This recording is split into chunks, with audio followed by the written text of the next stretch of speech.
হ্যাঁ, অনেকেই প্রশ্ন করছেন যে কোরবানি যদি কারো নিয়ত থাকে তার জন্য কি জিলহজ মাসের প্রথম তারিখ থেকে চুল নখ কাটা নিষেধ আছে?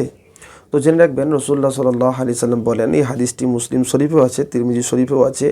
যে কোনো ব্যক্তি যদি কোরবানির নিয়ত করে তো সেই ব্যক্তির জন্য যখনই জিলহজ মাসের সে প্রথম চাঁদ দেখবে, মানে প্রথম তারিখ হবে, সেখান থেকে নিয়ে কোরবানি করার আগে পর্যন্ত সে যেন তার নখ চুল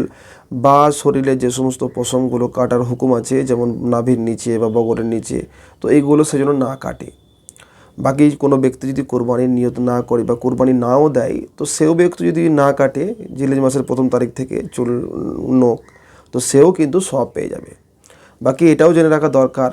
যে কোনো ব্যক্তির যদি নাভির নিচের বা বগরের পশম যদি 40 দিনের বেশি হয়ে যায়, তো সেই ব্যক্তি কিন্তু জিলহজ মাসের প্রথম চাঁদ দেখার পরেও তার জন্য কিন্তু কাটা জরুরি হবে, কারণ না কাটলে তার সে গুনাহগার হবে।